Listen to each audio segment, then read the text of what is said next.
The first verdict of Iris Hale's life came dressed as kindness, delivered in the gentle, apologetic register physicians reserved for news they do not wish to give twice. And she heard every word of it before the door had even finished closing behind Dr. Whitmore's assistant.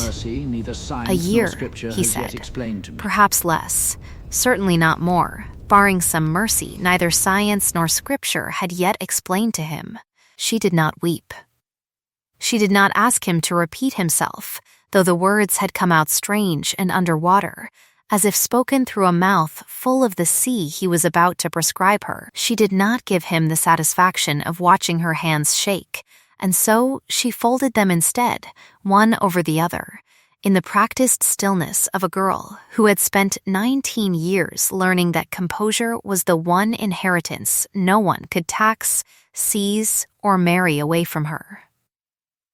Fenwick, that autumn of 1816, wore its own grief lightly. The church bells ringing for someone else's wedding not a quarter mile from the surgery window, the lane outside gilded gold with fallen elm leaves that had no interest whatsoever in who lived to see them fall again. The parlor itself seemed arranged to exclude her from her own diagnosis, the good chair by the fire left for the physician, the harder one by the door left for her. As though even furniture understood where a girl with a year left to live belonged in a room. Consumptive was the word Dr. Whitmore used first, and then gentler. Wasting and Iris turned each of them over privately, the way her mother had once turned over coins to check they were not counterfeit, deciding neither was the word she would carry. She would carry temporary instead, though she did not yet know that the world was about to hand her that word like a verdict of its own, over and over, until she wore it the way other women wore rings. Around her throat, beneath the gray wool of a dress let out twice and taken in once, hung the one object in the room that seemed to know her name, a small locket, silver-plated rather than silver. The plating gone thin at the hinge, containing not a portrait but a single pressed sprig of seathrift, the small, tough coastal flower that grew where nothing reasonable should, rooted in salt and rock, and the sheer refusal to be told no. Her mother had pressed it there 11 years earlier, in the last spring of her own life, and had said, in the flat, unsentimental voice she used for truths she meant to be obeyed rather than admired, "Weeds don't ask permission to bloom. Iris, neither will you." It was not a comfort so much as an instruction, and Iris had followed it the way she followed most of her mother's instructions, silently and for years without visible result. No thunder cracked over Fenwick that afternoon. No curtain in the physician's parlor stirred with portent. The wedding bells kept ringing for the other girl, the lucky one, and somewhere beyond the window a cart driver swore cheerfully at a slow horse, and the ordinary, indifferent world simply went on being ordinary, because it did not yet know, and would not have cared if it had, that it had just quietly finished with Iris Hale before she had properly started. She was, in the arithmetic her aunt preferred, a burden that had recently acquired an expiration date, which Aunt Beatrice Hale regarded, in the deep and private accounting she did not share aloud, as the first useful thing Iris had done in a decade. Iris had come to her aunt's house at 8 years old, when the fever that had already taken her mother finished its work on her father a season later, and had spent the 11 years since earning her keep in the particular currency available to poor relations, usefulness. She mended linens no one thanked her for mending. She nursed the younger cousins through their fevers with her mother's herb lore, quietly, competently, so that a crisis in the household would rise and pass, and no one but Iris would ever know how close it had come to being worse. Because that was the shape her worth was allowed to take, uncredited and invisible, useful the way a good hinge is useful, remembered only when it creaks. My good girl, Aunt Beatrice, called her, and there is a kind of cruelty that wears affection as its coat, so that the barb only shows itself in the pressure underneath, in the extra mending left by the door at midnight, in the smile that arrived exactly when a favor was wanted and vanished the instant it was granted. It is a truth polite society prefers not to examine too closely, that a household can love a girl and consume her in the very same breath, and that the two are not, in practice, mutually exclusive. When Dr. Whitmore's letter reached the house confirming what the visit had already made plain, Aunt Beatrice did not weep either, though for entirely different reasons than her niece, and within the week she had begun making inquiries of a delicacy that would have shamed a woman with less practice at disguising self-interest as concern. A year, she told her husband over a supper Iris had cooked and would not be thanked for, is not nothing, Mr. Hale. A year is quite long enough, properly used. What she meant by properly used revealed itself 3 weeks later, in the form of a letter from a solicitor in London representing a client who required, with some urgency and considerable discretion, a bride. The client, it transpired, was Julian Ashworth, 9th Duke of Calderley, a name that meant nothing to Iris beyond what the newspapers occasionally allowed to leak past his considerable reserve, that he was young for his title, having inherited it at 26 upon his father's death, that he was cold in company and colder in print. Having declined 3 seasons' worth of introductions with a consistency society found either admirable or insulting depending on whose daughter had been declined, and that his father's will, in a clause the London papers loved to speculate about without ever quite printing correctly, required him to marry before his 30th birthday or forfeit the guardianship of his young sister to a cousin named Edmund Vane, a man whose reputation for cruelty toward dependents was exceeded only by his reputation for charm toward everyone he did not yet control. The Duke had 11 months remaining. He required, his solicitor's letter specified with the brutal clarity of men who draft contracts for a living, a lady of respectable birth, unattached prospects, and no ambition toward a public or fashionable marriage, the settlement to be generous, the arrangement to be understood by both parties as one of convenience rather than affection. Aunt Beatrice read the letter twice, the second time aloud, and said, with the particular warmth she reserved for moments of triumph disguised as tenderness, "Well, my dear, someone has finally found a use for you." The words sounded almost fond. The pressure beneath them was not, and Iris, who had spent 11 years learning to hear the difference, said nothing at all, only reached for the locket at her throat and held it the way a person holds a railing on a stair they do not entirely trust. She met the Duke of Calderley exactly once before the wedding, in a drawing room in London borrowed for the occasion, and the meeting lasted perhaps 11 minutes, during which he asked her 3 questions, none of them about her health, her family, or her wishes, all of them about whether she understood the terms, and she answered each one plainly, because plainness was the only dignity left available to her. He was tall in the unbothered way of men who have never had to make themselves taller to be noticed, and he had a stillness about him that she would later come to recognize as its own kind of language, a quiet that was not empty but occupied, the way a locked room is occupied. His eyes gave away nothing, which she found in that first meeting less unsettling than merely strange, the way weather is strange before you have learned to read it.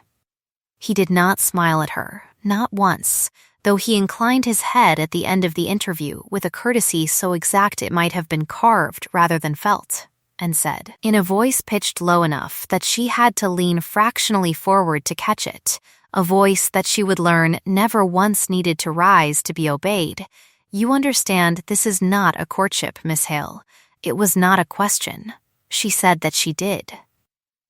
What she did not say, because it was not yet hers to say, was that she had understood something else as well in that room. Something she could not have named at the time, and would spend the following months refusing to examine, that a man does not need to raise his voice to make a woman feel entirely erased, and that he had done it without appearing to try. The wedding, when it came, was small enough to insult the size of the fortune behind it, held on a gray Tuesday morning in a private chapel with a congregation of 6, and Iris wore a dress the color of a cloud too tired to rain, refusing, against Aunt Beatrice's mild suggestion, any ornament grander than the locket already at her throat. It was the one battle she fought and won that entire month, and she fought it silently, simply appearing on the morning of her own wedding without the borrowed pearls her aunt had produced, so that Aunt Beatrice was left to decide, in front of the vicar, whether to make a scene over jewelry at her niece's wedding to a duke, and decided, wisely, not to. But it was 2 days before the ceremony, in the front hall of the townhouse the Duke had taken for the London season's necessary business, that Iris heard the sentence that would outlast every vow she was about to make. She had come down early for a fitting, her slippers silent on the runner, and had stopped, unseen, at the half-open door of the Duke's study, where his voice and another man's were pitched low over what she would later learn was the marriage settlement. The other voice belonged to Mr. Price, his solicitor, a dry, careful man who had drafted the arrangement to Aunt Beatrice's evident satisfaction, and it was Mr. Price who asked, in the mild tone of a man confirming a detail rather than questioning a decision, "And you are quite certain, Your Grace, that the Hale girl is the wisest choice given her health?" There was a pause long enough that Iris nearly moved on, nearly spared herself, and did not. "She will not last the year, Price," the Duke said, and his voice did not change at all, did not soften or harden, remained exactly as level as it had been in the drawing room 11 minutes long. "That is precisely why she will do." There was no cruelty in how he said it. That was, she would understand only much later, the worst part of it, that he had spoken it the way a man reads a ledger, without malice, because malice at least would have required noticing her enough to wound her on purpose. She did not turn. She did not knock to announce herself, and she did not run to her room to weep. Because there was, she found, nothing so simple as tears available to her in that moment, only a strange cold clarity, as if a window long fogged with breath had been wiped suddenly clean. She had known, of course, in the vague, resigned way one knows the shape of a bruise before pressing on it, that the marriage was a transaction. She had not known that her death was the collateral. Not admiration, she thought, standing very still in the hallway, with her hand closed hard around the locket at her throat, not even courtesy. Only a convenient arithmetic in which her dying counted as her chief qualification, and she stood there long enough to memorize the exact grain of the door's dark wood, long enough to promise herself one thing with a ferocity she did not yet trust herself to keep. And then she withdrew as silently as she had come, undiscovered, carrying the sentence back to her room the way a person carries a coal, careful not to let it touch anything she meant to keep whole. She married him 2 days later anyway, because there was no version of refusal available to a girl with a year to live, no roof but her aunt's, no settlement but this one, and because some private, stubborn part of her had already begun to understand that survival itself might be the only honest answer she could give a man who had married her, expecting her absence. Tonight, she told herself, more than once in that first fortnight, tonight I will tell him what I heard, and did not, because there did not seem to be, in the small cold courtesies they exchanged over breakfast, any opening shaped for a truth that large, and because some low, patient part of her preferred to hold it in reserve. The way her mother had once hoarded a little coin against a worse winter. The journey north and west to the coast took 4 days, through country that grew wilder and greener and finally salt-scented as the carriage wheels turned toward Solmere, the small fishing town beneath Thorncliffe House, the Duke's coastal seat, chosen for her, she understood without being told. Because the physicians favored sea air for wasting lungs the way other men favored leeches, an old faith dressed in new theory, Thorncliffe itself announced its temperament before she ever crossed its threshold. Gray stone against a grayer sky, gulls wheeling over a cliff edge with the bored competence of creatures who had watched a great many carriages arrive and did not expect this one to be different. The sea beyond throwing itself against the rock below, with a sound like something enormous clearing its throat. It was Lady Augusta Penhale, the Duke's aunt, and the acknowledged governess of Thorncliffe's every domestic law, who received her at the door, and who looked Iris over with the swift, total assessment of a woman pricing livestock, and said, "How good of you to come so far, my dear," in a voice pitched for the benefit of the assembled staff rather than for Iris herself. "One does hope the sea air agrees with you. There have been such stories about girls sent to the coast who simply," she paused, delicately, "do not improve."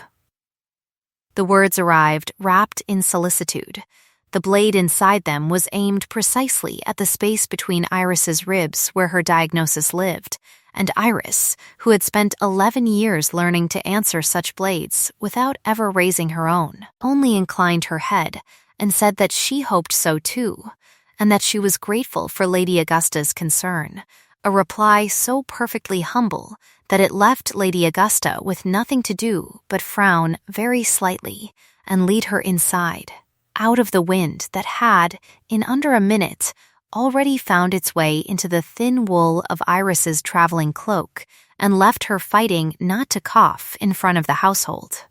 Staff arrayed in the hall like a jury. It was at the welcome dinner 3 nights later, held ostensibly to introduce the new Duchess to the modest local gentry, and in truth to inspect her, that the coast delivered Iris her first public small death, though the room was too well-mannered to call it that, and too well-fed to notice it had happened at all. Lady Camilla Vane arrived late, beautifully, in a gown the deep unapologetic blue of a fashionable sea nobody had ever actually fallen into, and greeted Iris with a warmth so total that 3 separate ladies at the table remarked afterward on how kind dear Camilla had been to the new Duchess, kinder than one might have expected of a young woman who had, everyone privately agreed, expected the position for herself. "Your Grace," Camilla said, taking both of Iris's hands as though they were old friends, "how brave of you to travel so far in your condition. One must admire creativity, finding a cure in sea bathing when London's very best physicians have already." She trailed off, smiling, and let the table's silence finish the sentence for her. The words sounded like praise. The pressure beneath them was not, and it landed exactly where it was aimed, in the small unhealed place where Iris still carried the sentence she had overheard in London, that her illness was not incidental to her marriage, but its entire premise. It was not a question, and yet the whole table waited as though it were. Waited to see whether the temporary Duchess, as Camilla's brother murmured to his neighbor in a whisper not quite quiet enough, would crack. Iris set down her fork with a steadiness she did not feel and said, mildly, that she found the sea air most restorative, and that she was fortunate in her husband's generosity in providing it, a reply so correctly humble, so entirely without complaint, that it relocated the whole weight of the cruelty back onto Camilla's shoulders without Iris ever once raising her voice, and the table's laughter, when it came a beat later at some remark of Camilla's recovery, was not quite universal, not quite comfortable, enough to prove the barb had been noticed even by those too polite to say so. There was no collapse. No one at Thorncliffe's table that night witnessed tears, or a hand trembling on a wineglass, or any of the melodrama the moment might have earned in a lesser house. Iris excused herself only once dinner had properly ended, walked the corridor to her room with a spine so straight it might have been drawn with a ruler, and only then, alone. With the door shut and the sea muttering against the cliffs below her window, allowed her hand to close around the locket at her throat and her breath to come, once, unevenly. "Weeds don't ask permission to bloom," she told the dark room, and did not cry. Because crying, she had decided somewhere on the road between London and here, was a luxury reserved for women whose worth had never been publicly priced, and she was done, from that evening forward, being surprised by the cost. What no one at that dinner table noticed, because uncredited competence is by definition unwitnessed, was that Iris had spent the half hour before the soup course quietly averting a small crisis of her own, making entirely invisible to the room. The Penhale housekeeper's youngest girl, sent in with the second remove, had gone gray and swaying at the sideboard with what Iris recognized from 11 years of nursing cousins through exactly such fevers as the early tremor of a lung ache coming on fast, and Iris had risen from her own seat without a word, steadied the girl's tray before it fell, murmured 2 sentences of instruction about willow bark and a warmed brick for the feet, and returned to her chair before the fish had finished being served, so smoothly that not even Lady Augusta, watching for exactly this kind of misstep, found anything to remark upon. No one saw. That, too, was already familiar, but it was not entirely unwitnessed, because the Duke, seated at the table's head in the particular attentive silence he wore like a second coat, had seen it, had watched his new wife diffuse a small domestic disaster with the unhurried competence of a woman twice her rank and age, had watched her return to Camilla Vane's barb a moment later with a reply that turned the room's judgment inside out, without once raising her voice, and had said to no one in particular, nothing at all, which was, those who knew him would have told her, precisely how he said everything that mattered most. It was 3 days after that dinner that Iris first understood she had become, in some manner she could not yet name, a subject of her husband's attention rather than merely an object of his arrangement. She had taken to walking the cliff path each morning before the household woke, partly for the air the physicians prescribed, and partly because it was the only hour of the day that belonged entirely to her, and on the 4th such morning she found him already there, standing at the point where the path narrowed toward the drop, his coat collar up against the wind, watching the tide the way other men watched a fire, as if it required nothing of him but his presence. He did not seem surprised to see her, which suggested, though she did not say so, that this was not the first morning he had known where to find her. "Your Grace," she said, and he inclined his head, and for a long moment neither of them spoke. The gulls filling the silence with their bored commentary, the sea below performing its endless argument with the rock. "You walk early," he said at last, and it was not quite a question, in the dry, understated register she was already learning to expect from him, a tone that let restraint stand in for warmth the way a locked door can still imply a house is occupied. "So does your Grace," she answered, and something in his face shifted so briefly she nearly missed it, not quite a smile, more the ghost of one passing through a room it did not intend to stay in. "Lady Camilla tells me the sea disagrees with delicate constitutions," he said, and there was a dryness in it that made her look at him properly for the first time since London, and she understood, with the small shock of a person recalibrating a map, that this was not cruelty dressed as concern the way Camilla's had been, but something else entirely, something closer to an invitation to be amused together at another's expense, a kind of license only his rank could afford him.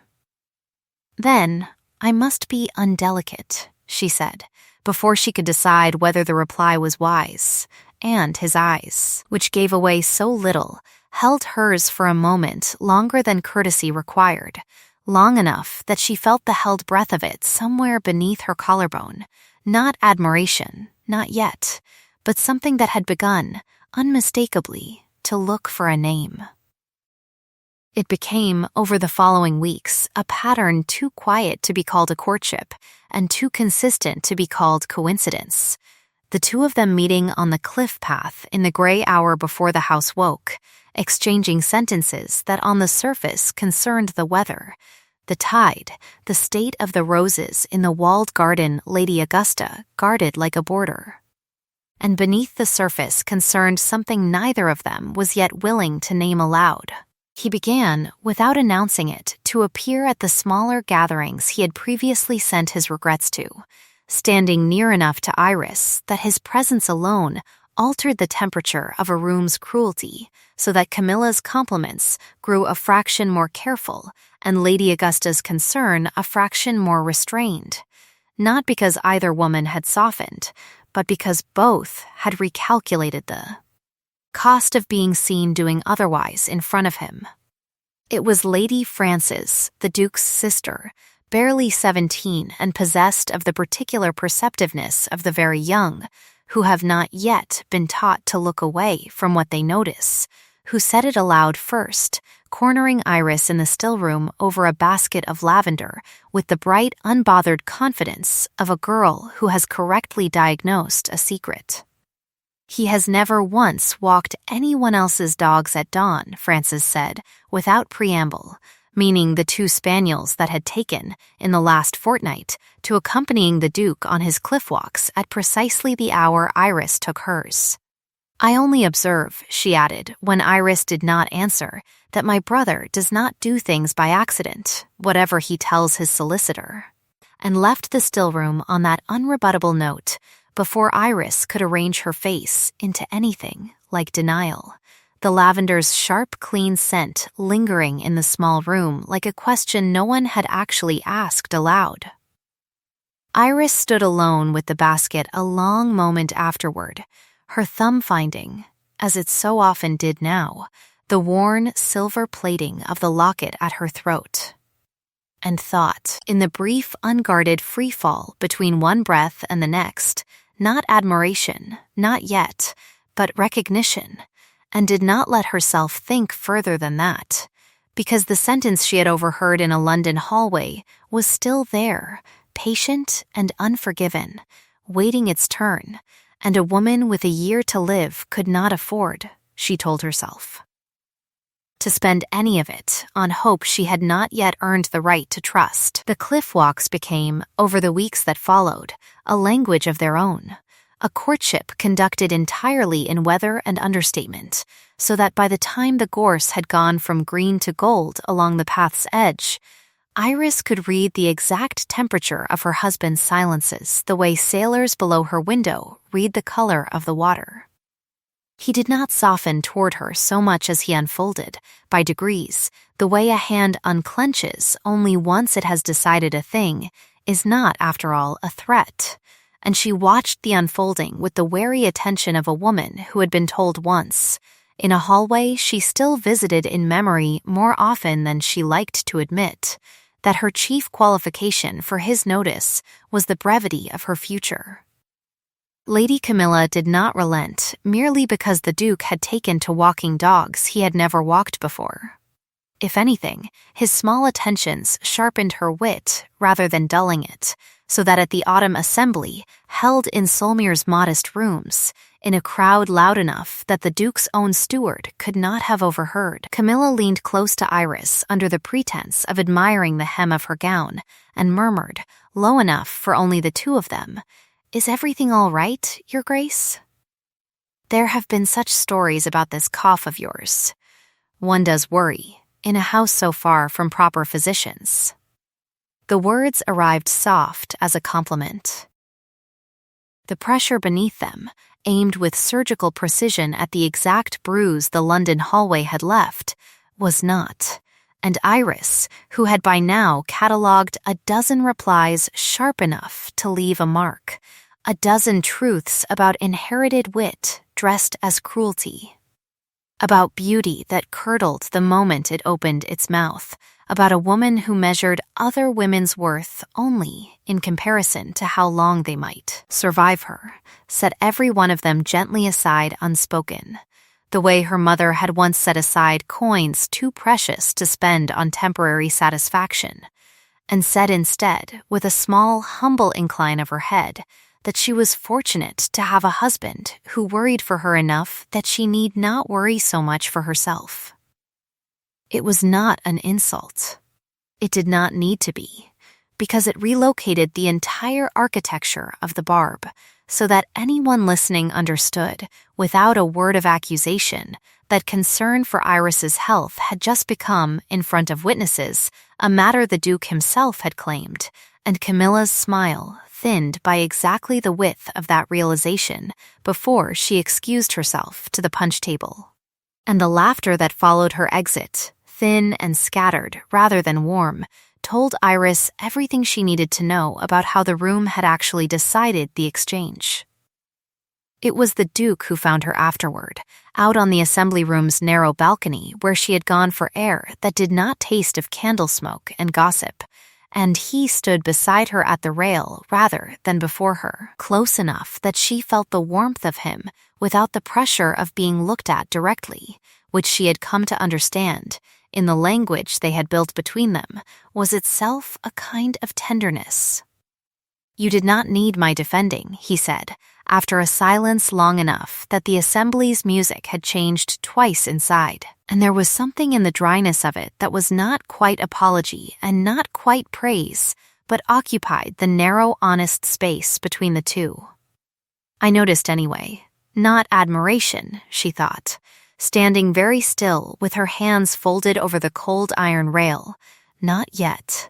And yet something had shifted in the way he said noticed, some small private inflection that made the word larger than its dictionary size, and she found herself answering before she had entirely decided to. "You noticed the girl at the sideboard too," she said, meaning the housekeeper's daughter, and the fever averted 3 tables down from where he had been sitting that first dinner. A memory she had not realized until this moment that she had been keeping,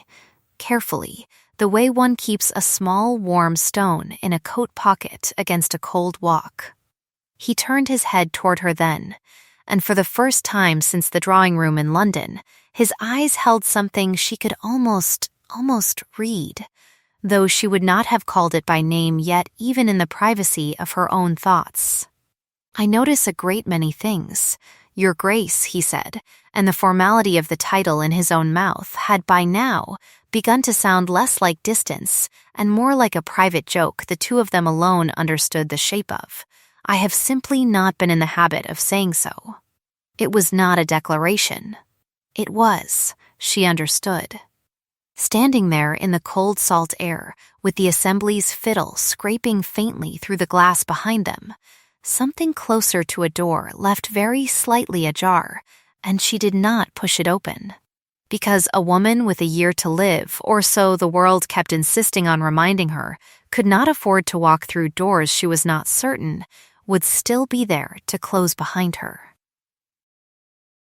The weeks folded into one another the way autumn folds into the first hard edge of winter, each day at Thorncliffe adding some small brick to a structure neither of them yet had a name for, a book left, without comment, on the table beside her favorite chair, its spine already creased to the page concerning coastal wildflowers, sea thrift among them, a detail she noted and said nothing of. Though her thumb found the locket at her throat rather more often after that, an evening when Lady Augusta, testing the new Duchess's usefulness the way she tested everything, set Iris to arranging the flowers for a dinner honoring the local magistrate, and the Duke, entering the room before the guests arrived, studied the arrangement for a long moment and said only, "You have an eye," in a tone so entirely without performance that Lady Augusta, standing nearby, was left with nothing to correct, a night when Frances, curled at the foot of Iris's bed with the unembarrassed intimacy of a girl who had decided, unasked, that this was now her sister, said, My brother has not once, in the whole of my memory, told anyone they had an eye for anything," and looked at Iris with the particular satisfaction of a person watching a theory confirm itself. Every small kindness in that house arrived like this, undeclared, uncelebrated, the two of them circling one another in the courteous half-language of people who have both been taught, by very different cruelties, that wanting a thing aloud is the surest way to lose it. It is a truth society rarely says plainly, though every restrained heart in every cold great house already knows it, that the people least practiced in receiving tenderness are so often the ones who feel it most violently when it finally arrives. And Iris, lying awake some nights with the sea working at the cliffs below her window, found herself rehearsing, in the private theater behind her eyes, the sentence she still owed him, the sentence about the hallway in London, and finding, each time, some reason the moment was not yet right, some fresh evidence that tonight was not, after all, the night for truths that large. It was in the second week of November, with the gorse gone entirely to brown and the first true storms beginning to test Thorncliffe's old windows, that a letter arrived which ended, in the space of a single morning, whatever fragile peace the house had built. It came to Mr. Price first, forwarded from London with a covering note explaining that a copy had also, by design rather than accident, found its way to Mr. Edmund Vane, and Mr. Price brought it to the Duke's study with the particular grey stillness of a man who has read something he cannot unknow. The letter was unsigned, written in a careful, disguised hand, and it did not accuse Iris of any ordinary scandal, no flirtation, no debt, nothing so easily forgiven as the usual gossip that circled new duchesses. It accused her of not existing, or rather of not existing as she claimed. It alleged that the parish register recording the marriage of her late father, Mr. Thomas Hale, to her mother had been falsified years after the fact, that no true record could be found in the parish of Fenwick prior to Iris's birth, and that Iris Hale, therefore, was no lawful daughter of a lawful marriage, but a natural child smuggled into respectability by a family desperate to place her, which meant, under the precise and unforgiving language of the late Duke's will, that she did not meet the requirement of respectable birth, which meant the marriage did not satisfy the clause, which meant the Duke had, in the eyes of the will's executors, failed to marry at all in any sense that mattered, which meant that upon his 30th birthday, now less than 7 months distant, the guardianship of Lady Frances Ashworth and the full, unencumbered control of the Calderley estates would pass, cleanly and irreversibly, to Mr. Edmund Vane. "It was not, Mr." Price said grimly, laying the paper on the Duke's desk, a claim that could simply be dismissed. Anonymous accusations of this precise and detailed a nature had, in his considerable experience, a way of compelling formal inquiry whether or not they were true, and a formal inquiry into a duchess's legitimacy, once opened, could not be quietly closed again. Not in a world that read scandal the way other worlds read scripture. The word illegitimate did not appear anywhere in the letter. It did not need to. Respectability, Iris thought, when the Duke finally showed it to her that evening, his face arranged into the careful stillness he wore over every feeling he did not intend to display, was only the polite coat a much uglier accusation had chosen to wear, and beneath its careful phrasing she could feel the true shape of what was actually being said about her, which was simply that she had never belonged in this house, in this marriage, in this name, and that someone had finally found a document sharp enough to prove it. The house's temperature changed within a day, the way a room changes when a window has been left open somewhere out of sight and no one can yet locate the draft. Lady Augusta, who had spent months delivering her cruelties as concern for an audience, found in the letter's arrival a concern almost too perfect to be feigned, and took to watching Iris across the dinner table with an expression that asked, without ever once asking aloud, whether the new Duchess had known all along, whether this whole arrangement had been, from its very first letter to Aunt Beatrice, a deliberate fraud upon a grieving family. The staff, who had warmed to Iris slowly and genuinely over the autumn, grew careful in the particular way servants grow careful around a mistress whose position has suddenly become uncertain, not unkind, but watchful. The way one watches a bridge one is no longer entirely sure will hold. Camilla Vane, when she called at Thorncliffe 3 days after the letter's arrival, ostensibly to bring Lady Augusta a basket of late pears, wore an expression of such perfectly calibrated sympathy that Iris understood, with the cold clarity of a woman finally seeing a pattern she had been too generous to name before, exactly who stood to gain most cleanly from every syllable of the accusation. "How dreadful for you," Camilla said, taking Iris's hands in the drawing room with the same warmth she had used at that very first dinner. "One hardly knows what to believe anymore. Do one? Though I suppose," she added, glancing toward the window as though the thought had only just occurred to her, if the marriage were somehow found invalid, no one could think any less of you for it. These things happen to no one's blame.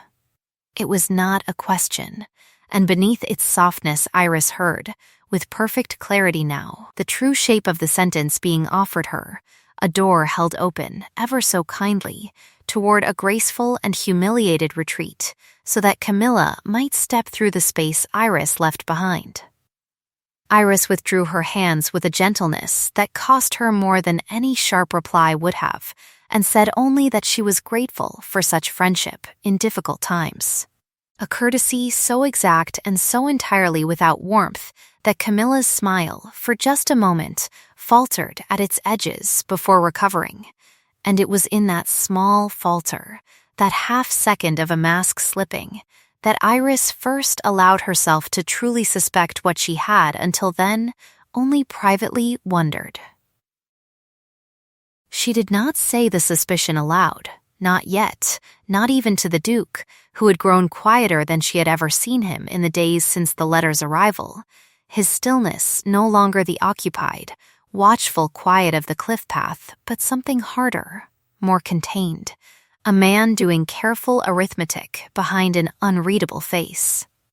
It was the Dowager Duchess Eleanor, Julian's grandmother, arriving at Thorncliffe from her dower house 11 miles inland with a speed remarkable for a woman of 71 who broke the house's held breath into something like motion. She arrived unannounced, in a carriage that had clearly not stopped for the comforts a woman her age might reasonably have required, and she found Iris first. Before she found her grandson, in the small parlor where Iris had taken to sitting alone with her needlework since the household's temperature had shifted, and she did not ask a single question before crossing the room and taking both of Iris's hands in her own, dry and strong and utterly certain. "I have known a great many liars in 71 years, child," the old woman said, "and I have found, without exception, that the honest ones cough exactly the way you're coughing now, from strain rather than performance, and the ones with something to hide never let a room see them frightened at all. I do not need to see the register to know what it will say. Show me the letter instead." It was, Iris would think later, the first time since her mother's death that anyone in a position to help her had extended belief before evidence, had chosen faith as a starting point rather than a conclusion to be earned, and something in her chest, some knot she had not realized, she was still carrying from a hallway in London, 8 months distant, loosened by a fraction it would take her days to fully notice. Trust arrives so rarely without conditions, the old Duchess said, settling into the chair across from her with the letter already in hand, that when it finally does, one ought to have the good sense to recognize it and not waste time being surprised. It was Eleanor who insisted, over Mr. Price's cautious preference for quiet diplomatic inquiry, that the parish register itself be sent for directly rather than merely described in correspondence, and it was Eleanor who sat at the long table in the Thorncliffe Library 3 days later, when the register finally arrived under seal from Fenwick's current rector, and turned its pages with the unhurried confidence of a woman who had outlived several generations of other people's secrets. The entry itself, when they found it, was exactly where it ought to have been, recording the marriage of Thomas Hale to Iris's mother in a hand that matched, page after page before and after, the same rector's unmistakable, slightly cramped signature, dated a full 2 years before Iris's birth, precisely as it should have been. The anonymous letter had claimed, with confident specificity, that the register entry had been added later, forged into a blank space by a rector willing to be bribed, a man the letter named directly as the Reverend Josiah Combe. And it was here, at this single-named detail, that Eleanor's pen stopped moving across the page of notes she had been keeping, and she went very still in a way that reminded Iris, with a small jolt, of the Duke's own particular stillness, the family resemblance showing itself at last in stillness rather than feature. "That cannot be right," Eleanor said, quietly, and then again, with more certainty, "That cannot be right at all." She sent, within the hour, for the Fenwick diocesan records rather than the parish register alone, and when they arrived 2 days later, delivered by a rider Mr. Price had sent at speed, the anomaly revealed itself with the plain, undeniable clarity of a fact that had simply been waiting, patiently, to be checked. The Reverend Josiah Combe, the diocesan records showed without ambiguity, had died of a fever in the winter 11 months before the date the anonymous letter claimed he had personally forged Iris's parents' marriage entry, meaning the man accused of the fraud had been in his grave for nearly a year at the moment the letter insisted he had committed it. "There it is," Eleanor said, laying the diocesan record flat beside the anonymous accusation with the quiet satisfaction of a woman closing a trap rather than springing one. "A dead man cannot hold a pen, whatever London's anonymous correspondents would prefer us to believe, and someone who wished to accuse Iris Hale of fraud ought, at the very least, to have consulted an almanac before choosing his villain." The unmasking that followed moved with a speed that surprised even Mr. Price, who had expected, he admitted privately to the Duke, months of delicate inquiry rather than days. It was a stable boy at the Vane townhouse in London, questioned discreetly on Price's instruction, and made considerably more talkative by the Dowager Duchess's blunt willingness to threaten his employment rather than merely his conscience, who recalled carrying a sealed letter to the London posting house at Mr. Edmund Vane's direction on an evening his sister Camilla had also been present in the study, the two of them, he said, laughing together over something on the desk before the letter was sealed. It was not, by itself, proof enough to satisfy a court, but it was proof enough, combined with the dead rector's impossible signature, to satisfy the will's executors that the accusation had been manufactured rather than discovered, and proof enough, more importantly to Iris, to satisfy a household that had spent a fortnight watching her with careful, uncertain eyes. Lady Augusta, informed of the forgery's collapse over a breakfast she ate with unusual silence, said only, "Well, and then." After a longer pause than the single syllable seemed to require, one is glad, of course, to have the matter settled, which was, from a woman constitutionally incapable of a direct apology, as close to one as Iris expected ever to receive, And she found, somewhat to her own surprise, that she did not need more than that to let the fortnight's coldness thaw. Camilla Vane did not call at Thorncliffe again that season, and when her name arose at all in the neighborhood's careful conversation, it arose in the lowered, faintly embarrassed register, reserved for people whose cleverness has finally, publicly, cost them more than it ever earned them. The laughter that had once followed her with thinning further still, until it was no longer laughter at all, but something closer to silence. Edmund Vane's claim to the guardianship and to Calderley's fortunes dissolved along with his sister's reputation, and the 7 months remaining before the Duke's 30th birthday stopped, for the first time since the anonymous letter's arrival, feeling like a countdown to catastrophe, and became, instead, simply time. Ordinary and survivable, the way time was meant to feel. It was the night the storm finally broke over Thorncliffe, 3 days after the forgery's exposure, that the Duke came to find her himself, rather than sending word through Francis or waiting for the cliff path's gray dawn hour, and something in the way he stood in the doorway of the small parlor, rain already dark on the shoulders of his coat, as though he had walked some distance before. Remembering to come inside, told Iris that whatever he had come to say was not going to arrive dressed in the careful understatement they had built their entire courtship from.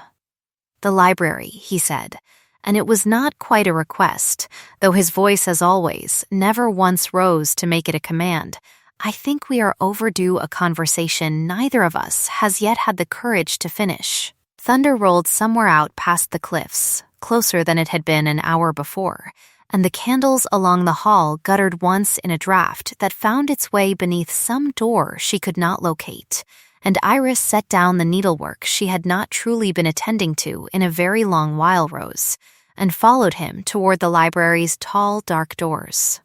The storm gathering itself for something larger just beyond Thorncliffe's old stone walls, neither of them speaking again until they had crossed the threshold and the doors had closed behind them.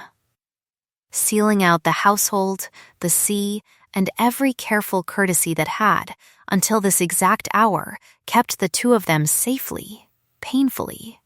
apart. The library held its breath the way old rooms do when they sense they are about to become the setting for something they will be asked to remember. The fire burned low to embers, rain lashing the tall windows in sheets that turned the glass to moving silver, thunder rolling somewhere out past the cliffs with the patient rhythm of a thing that intended to stay the night. The Duke did not sit. He stood instead at the far end of the room, near the cold hearth, and for a long moment he only looked at her across the candlelit distance between them. The unreadable stillness she had spent months learning to read now visibly, unmistakably cracking at its seams, and when he finally crossed toward her, it was not in one motion, but in measured increments. A step. A pause. Another step, as though he were testing whether the floor of his own resolve would hold his weight the whole way across. "I heard you that morning in London," he said, before she had said a single word, before she had even decided whether tonight was, at last, the night she owed him her own confession, and the room went very still around the sentence. "Price told me afterward that a maid had seen you in the hall. I did not believe him. I told myself I would have known if you had heard, that you would have looked at me differently at the wedding, and you did not, and I let myself believe that meant you had been spared it." It was not, she understood, an apology arriving whole and clean. It was a man forcing open a door he had spent 8 months nailing shut, and she found she could not yet grant him the mercy of pretending it did not matter. "I heard every word," she said, and her voice, when it came, was steadier than she expected, steadier than the storm outside her window had any right to allow it to be. "I heard you tell your solicitor that I would not last the year, and that this was precisely why I would do. I have carried that sentence into every room of this house since, Your Grace, and I have said nothing of it. Not because I forgave it, but because I did not yet know what I would do with the truth once I let it out of my hands. It was not a confession offered for comfort. It was a fact laid down between them like a stone on a scale, and she watched him absorb its full weight without flinching, watched the careful ducal composure he had worn since their very first meeting in a borrowed London drawing room finally, entirely give way. I did not come here tonight because Price has reminded me, twice this week, that the will's clock has not stopped simply because a forged letter failed to stop it, he said, and his voice as he said it had begun to shed something she had never heard it without, the low-level authority that had governed every sentence he had spoken to her since the day they met, so that what remained beneath it sounded, for the first time, simply like a man rather than a title. I did not come because my grandmother told me, in terms I will not repeat in front of you, that I was a greater fool than my father ever managed to raise, and that if I let you go on believing what you overheard in that hallway, she would consider our family's line of dukes officially concluded with me. I did not come because Solmeri's gossips would delight in another season's scandal if the Duke of Calderley's marriage were seen to falter twice in a single year. Each rejected reason landed and fell away like a wave retreating from the rock, the anaphora building a rhythm that she felt in her chest before she understood it in her mind, a crescendo assembling itself out of everything it was not. And when he finally reached her, close enough now that she could hear the unevenness in his own breath beneath the storm, he said, more quietly than anything he had said all night, I came because when there is no dinner to survive, no letter to disprove, no title to protect, no witness in the room to perform composure for, I still find myself wanting more than I have ever wanted anything in 26 years of being taught not to want things aloud, to find you on that cliff path in the gray hour before the rest of the house wakes. That is the only true reason I have left, Iris. Every other one was a coward's arithmetic. It was the first time he had used her given name without the armor of her title wrapped around it, and she felt the sound of it land somewhere beneath her collarbone the way a held breath finally lands when it is let go. She did not answer him at once, and she watched something flicker across his face at her silence, something almost like fear. A man who had spent his whole life being obeyed, and had just, for the first time, made himself entirely unable to command the outcome he wanted. Not yet, she thought, standing very still in the candlelight, with the storm working itself against the windows behind her. Not admiration, not surrender, not the easy forgiveness that would let this ache resolve itself before she had finished feeling its full shape. You let me believe, for 8 months, that I was a convenience chosen for my dying rather than a woman chosen for anything I actually am, she said.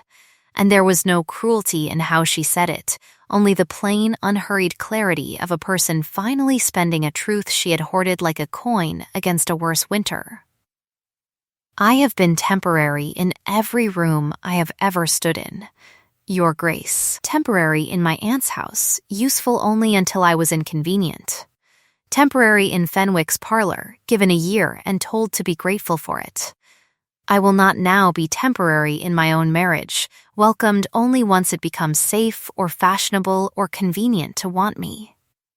If you want me, she said, and here her voice did not break so much as sharpen, I will not be found.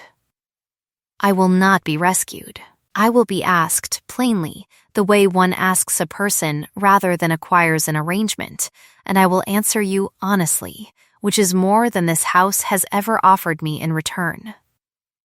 It was not a refusal. It was, she understood even as she said it, the exact shape of the promise she had made to herself in a London hallway 8 months before. The one she had not yet let herself examine too closely, that whatever else this year cost her, she would not spend the whole of it being someone else's convenient arithmetic, not even his. He was quiet for a long moment, and when he spoke again, his voice had lost every last trace of the register he used for solicitors and dinner tables and difficult aunts, so that what remained was simply, unmistakably, a man asking a question he had never once in his life allowed himself to need the answer to. "Will you stay?" he said,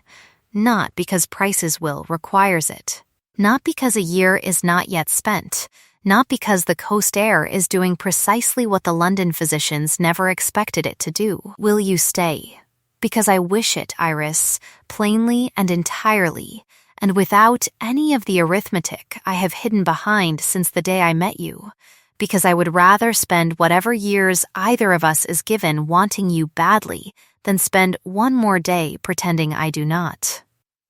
It was the proposal he had never actually made her, arriving 8 months late and shaped entirely by everything that had gone wrong in the meantime, and she felt the whole of the last 8 months rise in her chest at once. The diagnosis, the hallway, the wedding no one had wanted to attend. The forged letter, the storm outside now beginning, almost imperceptibly, to ease. "Yes," she said, and her voice was not quite steady now, not because she had lost her composure, but because the truth underneath it was finally, after so long, being permitted to surface. "Yes, because I wish it too." He crossed the last small distance between them then, and did not embrace her so much as take her hand, both of his closing over it the way a man closes his hands around something he has been told, wrongly, for months that he must not keep, and he did not let go, not when the fire finally guttered to nothing in the grate, not when the storm outside began, at last, to lose its temper against the glass. She wept then, once, briefly, a single dignified release rather than a collapse, the tears arriving not as weakness but as a truth long damned finally reaching the surface, and he did not tell her to stop,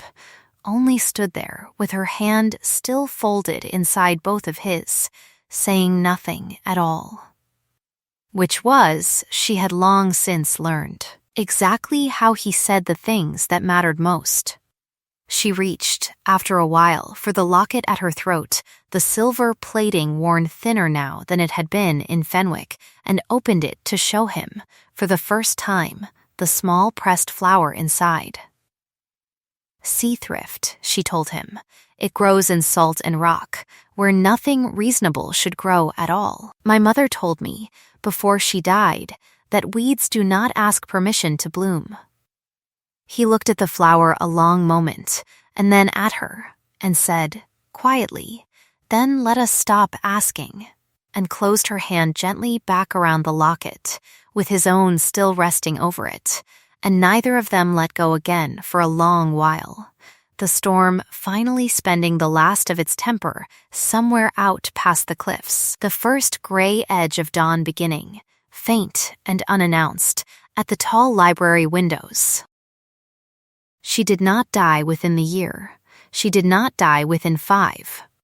The physicians in Fenwick, when word eventually reached them through the slow gossip of county correspondence, revised their private notes with the careful, unembarrassed adjustments medicine has always made when a body declines to follow its predictions, and Dr. Whitmore himself, grown considerably older, would tell the story for the rest of his career as a caution against arithmetic that mistook probability for certainty, though he was careful, in later years, never to name the girl whose survival had made a fool of his own diagnosis quite so publicly. Aunt Beatrice Hale wrote twice in the years that followed, each letter warmer than the last,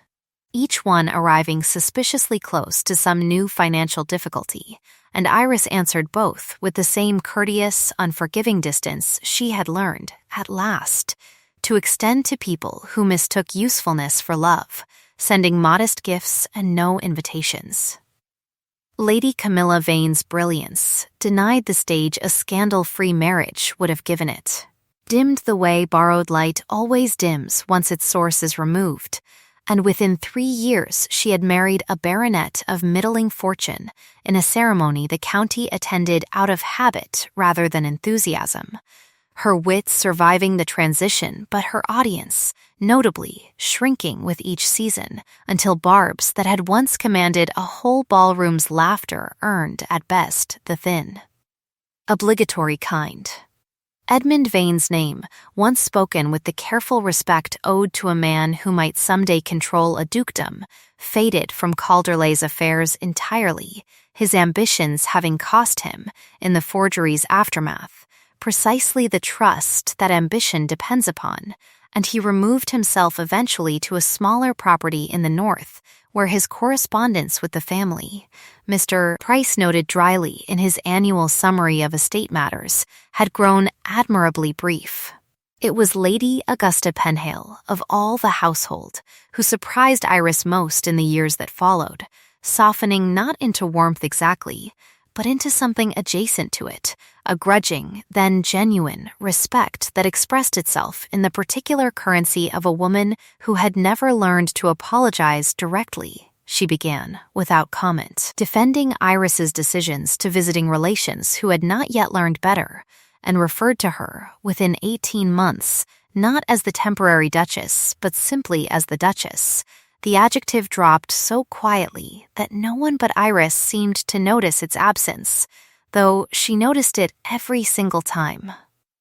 It was in the spring of the 4th year that Iris's vision, held privately since her first winter at Thorncliffe, finally found its shape in stone and timber on a rise of land above Solmoret's harbour, a small dispensary, built with Calderleigh money, but designed, down to the placement of its herb garden, entirely by Iris herself, drawing on the plain, unglamorous medicine her mother had taught her in a Fenwick kitchen years before anyone had thought to call it a gift. The local physicians had been skeptical at first, in the particular way trained men are skeptical of knowledge that arrives without credentials, and the fishing families of Solmere had been skeptical in their own way too, wary of a duchess's charity, the way poor households are taught to be wary of anything offered from above that might later be called in as a debt. But Iris did not offer the dispensary as charity. She staffed it, trained its first apprentices herself, walked its rooms twice weekly with the same unhurried competence she had once brought to a fainting girl at a welcome dinner nobody else had noticed her save, and by the 5th winter the dispensary had done what a decade of Calderleigh generosity towards Solmere never quite had, which was earn, rather than purchase, the town's genuine trust. The girl the physicians had given a year, the whispers along the harbor eventually began to say, not unkindly now, but with something closer to local pride, had gone and built the town a place to be given more years of their own. She had, without ever intending it as such, become the very thing the word temporary had once been built to deny her, permanent, embedded, unremovable from the life of the coast that had been prescribed to her as a place to quietly disappear.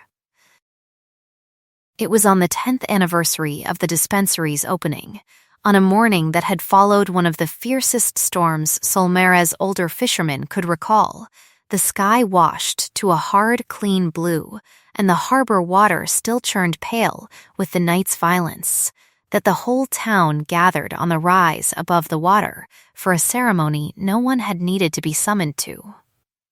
Word having traveled the way word travels in a place small enough to still love its own stories. The Duke of Calderleigh stood before them on a low platform built for the occasion, gray now threading through hair that had once been entirely dark, and when the crowd's murmur settled into the particular hush a town offers a man it has learned, over a decade, to trust. He did not speak first of numbers or funds or foundations. They told me, when I married her, he said, and his voice, pitched for the whole assembled harbor to hear, carried nonetheless the same low, unhurried register she had first learned to read on a cliff path a decade before, that I was marrying a woman who would not last the year. I believed, God forgive me, that this made her safe to choose. I was wrong. Every physician who signed that diagnosis was wrong. Every relation who called her a burden before they called her by her name was wrong. Every clever tongue in every fine drawing room in London who decided her worth could be measured by the brevity of her future was wrong. Entirely and completely wrong, and I have had the singular privilege, these 10 years, of watching this town prove it. He paused, and the crowd, hushed now in the particular way a crowd goes still when it senses it is about to be told something true, waited without a single cough or shuffled boot. She is the most patient woman I have ever known, he said, and the most exacting,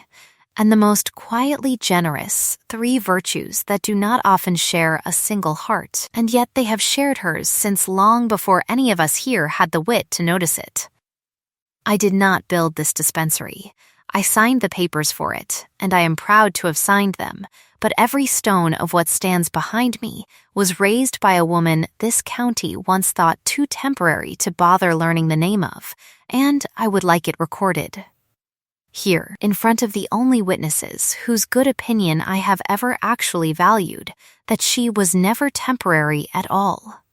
She was, from the very first year the physicians so confidently gave away, the most permanent thing that has ever happened to this coast, and I intend to spend whatever years remain to either of us proving that I finally understand the difference. The applause that followed was not the thin, careful sound of a crowd performing loyalty for a duke's benefit. It rose instead the way the tide rises, unhurried and total, gathering itself from the back of the crowd forward until even the harbor gulls scattered upward at the noise of it, genuine in a way no amount of rank could have purchased, because it had been earned, stone by stone and season by season, by a girl who had once been told she had a year to prove herself, and had simply, quietly, gone on proving it for 10 more. Iris stood at the platform's edge through the whole of it, the sea-thrift locket at her throat worn nearly through at the hinge now, replaced twice in its chain, but never once in its contents, and when her husband stepped down from the platform at last, the applause still rolling around them both, he did not make a speech to her, only took her hand the way he had taken it in the library 10 years before, and did not let go.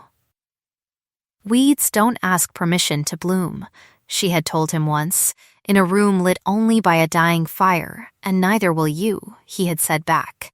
And it was true now, in a way neither of them could have fully imagined on that storm-lashed night. True in the herb garden, behind the dispensary, where sea-thrift had been deliberately planted along every border. True in the faces of the apprentices she had trained, who now trained apprentices of their own.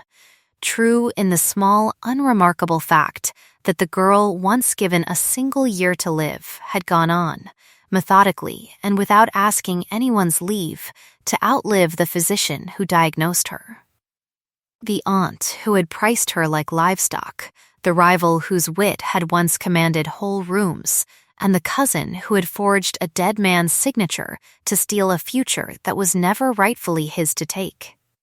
She had outlived, in the end, every single person who had once decided, with total confidence, exactly how much of her there was left to matter. It had never been a perfect marriage, not in the way the London papers liked to imagine dukes and their duchesses, glittering and effortless. It had begun in cold arithmetic and nearly ended in a forged letter, and it had required, from both of them, a kind of daily unglamorous choosing that no wedding vow alone could have supplied. But it was, she thought, standing on the rise above Solmare's harbor, with the storm-washed sky clearing overhead and her husband's hand still folded around hers. Exactly the thing her mother's aphorism had always promised, rather than the thing the world had once tried to convince her to settle for. Not perfect, not easy, simply shared, and that In the end, on a morning when the sun finally broke clean and gold across water that had spent the whole night trying to prove otherwise, was more than enough. The gulls wheeled once more over the dispensary roof and did not fall silent. The harbor went on with its ordinary indifferent business of tide and net and gossip, exactly as it always had. And somewhere below the rise, a child laughed at something no one else had heard, and the two of them stood there a while longer in the clean-washed light, hands joined, facing the water and whatever years were still, generously and undeservedly, theirs to spend.